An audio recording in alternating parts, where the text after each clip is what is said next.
Hi friends, இன்றைக்கி நம்ம என்ன செய்ய போகிறோன்னா கத்திரிக்காய் காரக்குழம்பு வித் வேர்க்கடலை சேர்த்து எப்படி செய்கிறது தான் பார்க்க போகிறோம். அதுக்கு ஃபஸ்ட்டு தேவையான பொருட்கள் பார்த்திங்கன்னா இது இருந்தாலே போதும், இந்த டிஷ்ஷை நம்ம செஞ்சு முடிச்சிடலாம். அதுக்கு ஃபஸ்ட்டு அடுப்பு ஆன் பண்ணிக்கலாம். அடுப்பு ஆன் பண்ணி ஒரு பேன் எடுத்து வச்சுக்கலாம். அந்த பேனில் 2 டேபிள் ஸ்பூன் எண்ணெய் ஆட் பண்ணிக்கலாம். 1 டேபிள் ஸ்பூன் கடுகு ஆட் பண்ணி 1 டேபிள் ஸ்பூன் வெந்தயம் ஆட் பண்ணிக்கலாம். இது ரெண்டுமே பார்த்திங்கன்னா நல்லா பொரிஞ்ச உடனே ஒரு கொத்து கருவேப்பிலை சேர்த்து ஆட் பண்ணிக்கலாம்.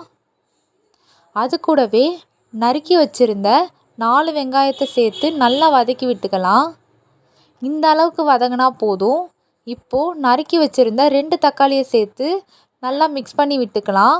அது கூடவே 1 டேபிள் ஸ்பூன் மஞ்சத்தூள், 1 டேபிள் ஸ்பூன் உப்பை ஆட் பண்ணிக்கலாம். நல்லா வதக்கி விட்டுக்கலாம். இப்போது பூ மாதிரி வெட்டி வச்சுருந்த கத்திரிக்காவை சேர்த்து நல்லா மிக்ஸ் பண்ணி விட்டுக்கலாம். இந்த குழம்புக்கு இந்த ஷேப்பில் கத்திரிக்காவை நம்ம வெட்டி வச்சு சேர்த்தோன்னா இன்னும் நல்லாயிருக்கும். பார்த்திங்களா, கத்திரிக்காய் நல்லா வெந்துருச்சு. இப்போது 2 டேபிள் ஸ்பூன் மிளகாத்தூள் சேர்த்துக்கலாம். அது கூடவே நம்ம ஆல்ரெடி கரைச்சி வச்சுருந்த புளி தண்ணியை சேர்த்துக்கலாம். இப்போ ரெண்டுத்தையும் நல்லா மிக்ஸ் பண்ணி விட்டுக்கலாம். ஓரளவு கொதித்த உடனே ஒரு சொம்பு தண்ணி சேர்த்துக்கலாம். நல்லா மிக்ஸ் பண்ணி விட்டுக்கலாம். இப்போ குழம்பு கொதிக்கட்டும், நம்ம மூடி வச்சிடலாம். இப்போது நம்ம வேர்க்கடலை பவுடர் எப்படி பண்ணுறதுன்றதை பார்க்கலாம். அதுக்கு ஃபஸ்ட்டு வேர்க்கடலையை நல்லா வறுத்து எடுத்துக்கலாம். வறுத்த வேர்க்கடலையை தோல் எடுத்துட்டு மிக்ஸி ஜாரில் சேர்த்து நல்லா அரைச்சி எடுத்துக்கலாம். இந்த அளவுக்கு அரைச்சிருந்தா போதும். இப்போ குழம்பு ஓப்பன் பண்ணி பார்க்கலாம். குழம்பு நல்லா கொதித்து வந்துருச்சு.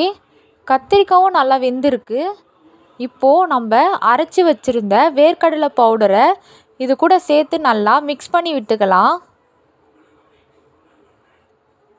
தூணா மாதிரி தான் போடணும், ஒரே இடத்துல போட்டால் கெட்டி ஆகிடும். இப்போது நல்லா மிக்ஸ் பண்ணி எடுத்துக்கலாம். அவ்வளோதாங்க, குழம்பு ரெடி. இதை நம்ம ஒயிட் ரைஸில் சேர்த்து சாப்பிட்டு பார்த்தா டேஸ்ட்டே வேறு லெவலில் இருக்கும். இதை நீங்களும் வீட்டில் மறக்காமல் ட்ரை பண்ணி பாருங்கள். நெக்ஸ்ட் என்ன வீடியோ போடணுன்ட்டு கமெண்ட்டில் சொல்லுங்கள். தேங்க்யூ ஃபார் வாட்சிங்.